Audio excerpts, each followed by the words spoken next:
Hey friends, welcome back to another installment of Kitchen Science with me, Miss Liz, one of your librarians here at the South Huntington Public Library. This month we have a very cool trio, which means 3, of experiments that I am so excited to get started with you all at home today. Today we are going to be looking at some of our favorite things that you can find in the ocean. We are going to be looking at freshwater versus saltwater to see if there's a difference. We're going to learn how fish breathe, or really anything that has gills, how they breathe. And then lastly, we're going to take a quick look at how fish can swim through the water so fast. Now, this program was designed as a grab and go for the South Huntington Public Library, so if you're watching it and you were registered, hopefully you came on down to the library and picked up your bag of goodies. If you didn't, however, this program is designed to be done at home using stuff that you can find in your kitchen that you use in your everyday life, so feel free to grab something or something that kind of looks like an equivalent of it, and get started. So if you are ready for the experiments to begin, grab your grab and go kit or follow along with the supplies that are going to be listed before each experiment, and get those science caps on and get ready to start thinking about the science behind the fish in the sea and the ocean that we know and love.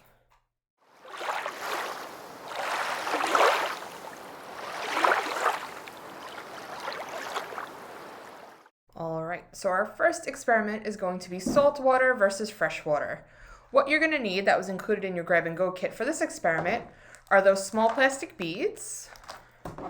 You're going to need the bag that was labeled salt. You're also going to need the bag that was labeled sugar. You're going to need the bag labeled baking soda. And then you're going to want to grab those 4 plastic cups that were linked together and make sure that they're filled with some water. What you're also going to need to grab that wasn't included in your kit is the water to fill up your cups like you see here. You're also going to need 1 tablespoon. And lastly, you're going to need a permanent marker. Once you have all of these supplies assembled, you are ready to begin our fresh versus saltwater experiment. So the first step of this experiment is that we are going to create our test subjects, which are these 4 glasses. We're going to leave 1 glass by itself. This is our freshwater. In science, this is also known as a controlled variable. This means that it is pure and nothing is changing it or altering its state. We keep 1 of these in its original state so that we can see how everything else is affected by it. So you're going to take your permanent marker and you're going to label it F for freshwater, just like that. Then we're going to take another cup, and this is going to be our salt cup, so you can write SA on it, just like that, so we know what's in there. Then we're going to make a sugar cup, so you can write SU. And then this is going to be our baking soda cup, so you can write BS. And this will just let us control what is in each of these cups, so we don't have to remember the order that we put them in. Next up, we're going to take our substances and we're going to take our tablespoon and start measuring them out. So in our salt cup, we're going to put in 2 tablespoons of salt.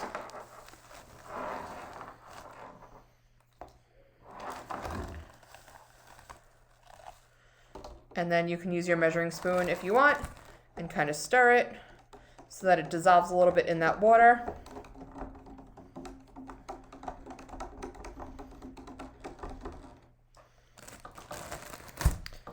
Next up, we're going to take our sugar variable and we're going to put that in this cup.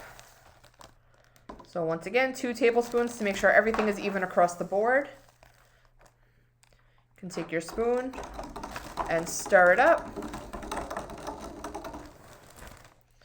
And then lastly, we're going to take our baking soda and we're going to put 2 tablespoons in there as well.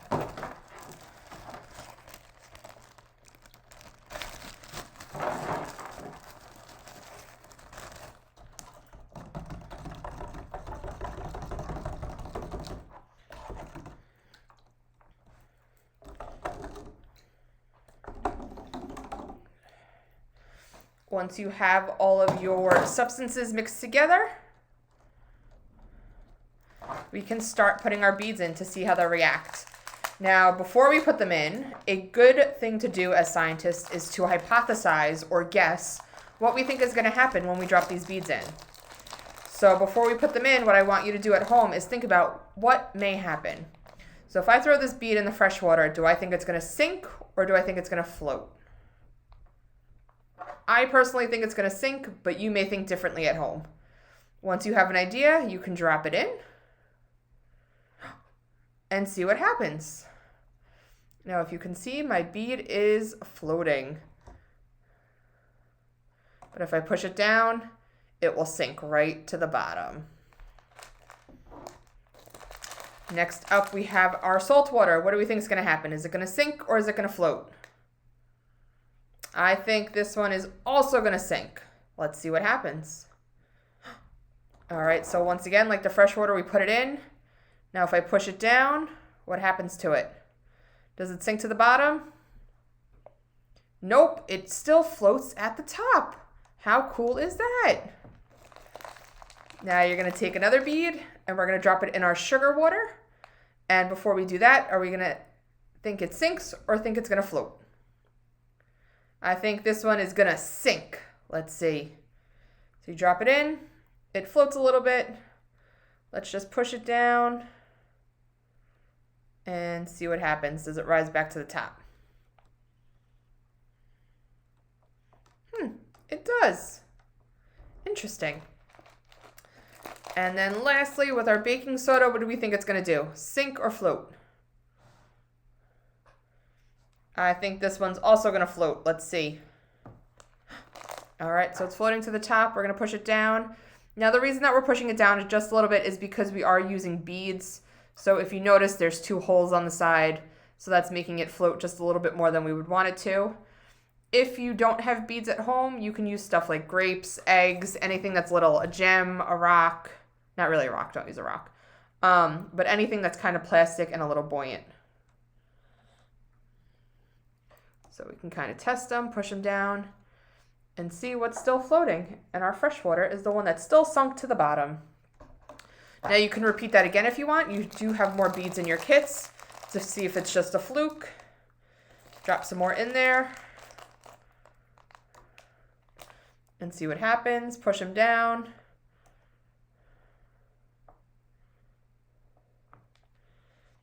Do they come back up or do they start to sink? As you'll notice, the sugar one is kind of going down. So our original guess and our original finding with the sugar that it floats might be wrong. So to test it out one more time, I'm throwing one more bead. And we're going to do the majority wins in this one. And as you can see, those beads are now floating to the bottom. So we're going to say that they sunk. This other bead just could have been a little bit more buoyant than we wanted to. So as you keep throwing in your beads, we're going to talk about the science behind this experiment and what happened. So by adding the salt to the water, which was this one, we are actually increasing the density, which means that the water is becoming heavier. Many objects like these beads, which normally sink in fresh water, will start to float because the water is actually becoming heavier than the stuff we're dropping in it. So that makes sense. If it's heavier, it's going to sink and the water is going to push it up because these are lighter than the water's density. So that makes sense of why the salt will float. Why does the baking soda float? Well, if you didn't know, baking soda is actually a kind of salt. It dissolves in the water just like regular salt does and increases the density as well.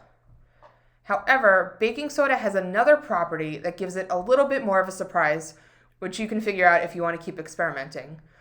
When baking soda dissolves in water, some of it reacts to form carbon dioxide, which is a gas. If you look carefully as you drop your stuff in, and you can kind of see it right here a little bit, not so much, that a bubble will start to rise from the bottom of the cup, and that's what pushes your stuff to the surface.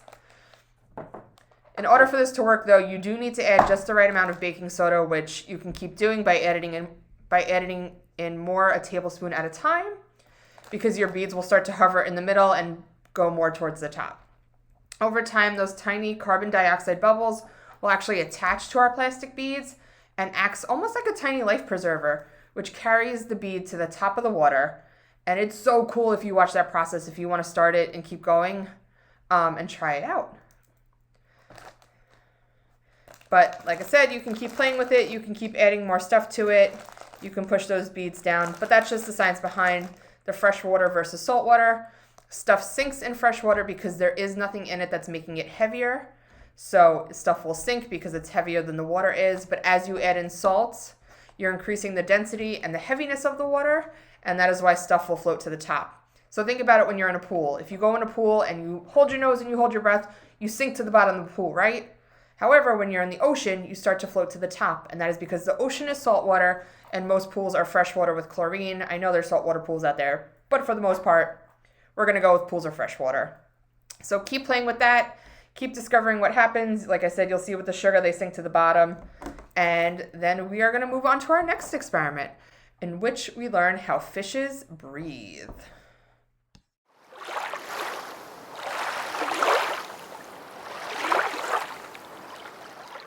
For our next experiment, we are going to take a look at how fish breathe underwater. And actually, this is going to include fish, hermit crabs, octopus, all that kind of stuff in the water. Anything that has gills, really. That's what we're studying today. So for this experiment, what you're going to need that was included in your grab and go kit was the big plastic cup, a coffee filter, and a rubber band. What you're going to need to grab around your house is something like coffee grinds, dirt, sand, anything like that. Or if you're like me, I forgot all those. I'm going to use glitter today. You can use that too. Anything that has like a tiny particle look to it. And you're also going to need another giant cup of water. Once you have all of these supplies assembled, you are ready to begin the experiment to see how fish breathe. To begin this experiment, we are going to take our cup, the plastic cup that was included in the grab and go kit, and one of the coffee filters, and put it over it like this and give it a nice hat. So it sits. And then you're going to take your rubber band and put it on top to secure it.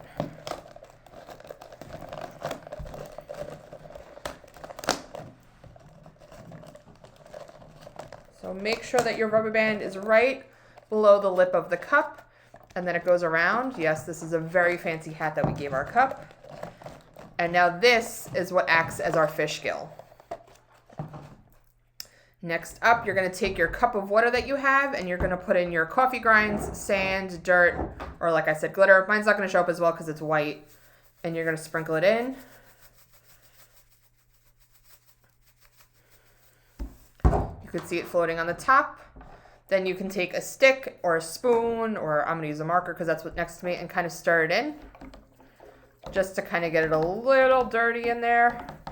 Your stuff should be floating around.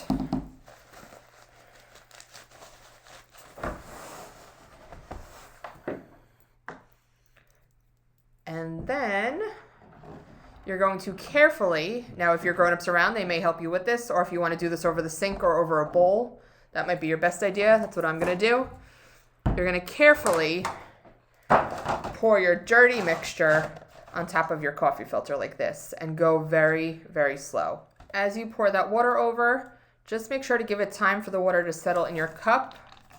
As you can see, this is making a little bit of a mess. But you can use your finger and kind of push the water down. And you can pour in as much or as little as you want for this experiment until your science heart is content. So while you're pouring that, I'm going to take a break for a second and let my water settle in the cup.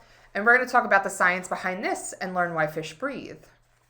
So this cup with the dirt, water, sand, coffee, glitter, whatever you're using at home, represents dissolved oxygen, which if you know, oxygen is what we as humans need to breathe and live. And this is the dissolved oxygen that is in the ocean water. So think about when you're at the beach, if you've ever been to the ocean, you see the sand getting kicked up in the waves, all that kind of stuff. This is why we made our mixture. And this dirt is always suspended in the water. It could be large pieces, small pieces, it sinks, it floats, it doesn't matter because the ocean is constantly in motion. So when we start to pour this ocean water over the coffee filter, which acts like a fish gill or a hermit crab gill,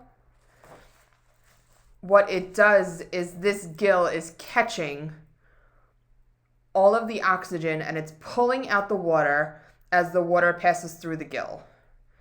If this dirt really was oxygen and the coffee filter really was a gill, the gill would collect all of that oxygen, which is, if you look at the cup, all the glitter that's on top, this is all of our oxygen. And it passes it around the circulatory system that's delivered to the rest of the fish or hermit crab or octopus's body. So this gets dispersed, kind of like how our bloodstream disperses the oxygen through our body, and that's how the fish breathe. If you open it up, you can notice now, once you're done, it's going to be a little wet, that if you look in that cup, it's entirely clean.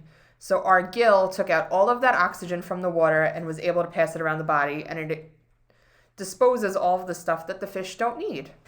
Kind of cool, right? There are a few more coffee filters in your grab and go kit, so if you want to keep experimenting, by all means, please do, and have fun learning how your fish, octopus, and hermit crabs breathe by making your own gill.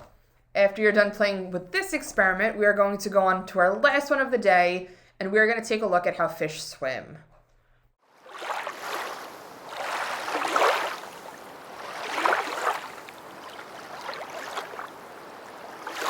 For our last experiment for today's kitchen science, we are going to take a look at how fish swim. What you're going to want to do is take that long piece of foam that was included in your grab and go kit, and in your kitchen you're going to want to find a baking dish that's long like this and fill it with about 1 inch of water. And you're going to want to grab some liquid dish soap. Once you have these supplies ready, you are ready to take a look at how those fish swim in the ocean. So what you're going to do is you're going to start by taking your foam piece, and you can either cut it or break it, it's very easy to break, into about a 2-inch square. You can also, if you want to get fancy, cut it out to look like a fish. That is entirely up to you. I'm just going to break mine for today's experiment. And then you are going to use this as our fish. Then we're going to take our pan with water, and we're going to place the fish in the water so that it starts on one side, like over here. It doesn't matter what side you started on, but it could start on this side. Then we are going to carefully drop a drip of soap onto our fish's tail, just like this. And you're going to watch him swim. Now, if you want to repeat this, what you're going to have to do is you're going to have to dump out this water and start with a fresh pan of water because of the science behind this experiment. So I'm not going to keep going with this because it's a little messy, but if you want to keep going, dump this out and hear me talk about the science behind it. So why this experiment works and why this fish swam so quickly the first time we dropped the soap is because this soap is breaking the surface tension of the water, which is forcing the fish forward as the water breaks apart and starts to absorb the soap, which is kind of how fish swim. Think of it like their tail. Their tail is breaking the surface tension of the water, and that's what makes them swim so fast in the ocean and gets them from point A to point B. Different fish have different sized tails, which could also equate to different amounts of water. And the more surface tension they break, the faster they can swim.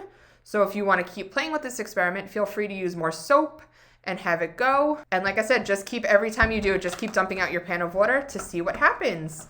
But this was really fun. I know this one's a simple one. We saved it for last, but it's also really cool to see how the fish swim across the water.